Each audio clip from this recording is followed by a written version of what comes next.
روزے کا ایک فائدہ یہ ہے کہ جب ہم روزہ رکھتے ہیں بھوک اور پیاس کی شدت ہمیں تڑپاتی ہے تو اس سے ہمیں غریبوں کی بھوک کا احساس ہوتا ہے، اور ہمیں معلوم ہوتا ہے کہ جب کھانا یا پانی نہ ملے تو پریشانی کیسی ہوتی ہے،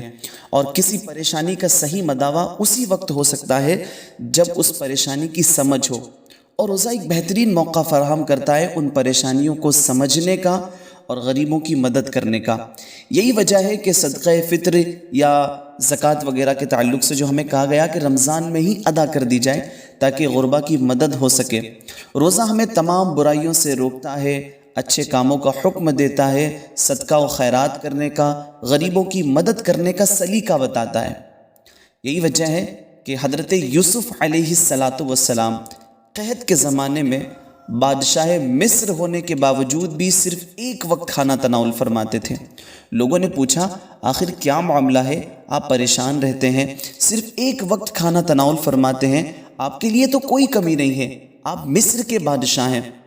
تو حضرت یوسف علیہ السلام نے ارشاد فرمایا، اور جو جملہ آپ کی زبان سے ادا ہوا تھا ایک تاریخی جملہ تھا، آپ نے ارشاد فرمایا میں کھانا اس لیے کم کھاتا ہوں تاکہ مجھے رعایا کی بھوک کا احساس رہے،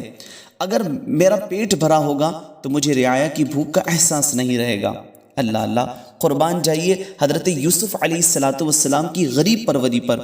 غریبوں کا خیال رکھنے کے لیے، محتاجوں کی بھوک کی فکر کرنے کے لیے، ان کے فقر و فاقہ کو یاد رکھنے کے لیے آپ ایک وقت کھانا تناول فرماتے۔ اسلام یہی تو پیغام دیتا ہے،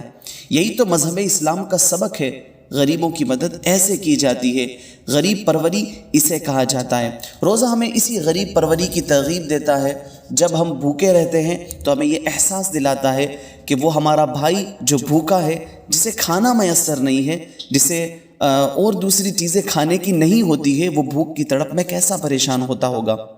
جب ہمیں یہ احساس ہوگا تو ہم ان کی مدد بھی کریں گے۔ یہی وجہ ہے کہ کچھ جگہوں پر رواج ہے کہ رمضان کے مہینے میں جب افطار تیار کرتے ہیں تو محلے کے لوگ آپس میں ایک دوسرے کو بھی وہ پہنچاتے ہیں تاکہ ان میں سے کوئی غریب آدمی ایسا ہے جو افطاری تیار نہیں کر سکتا، اس کے پاس بھی کھانا پہنچ جائے۔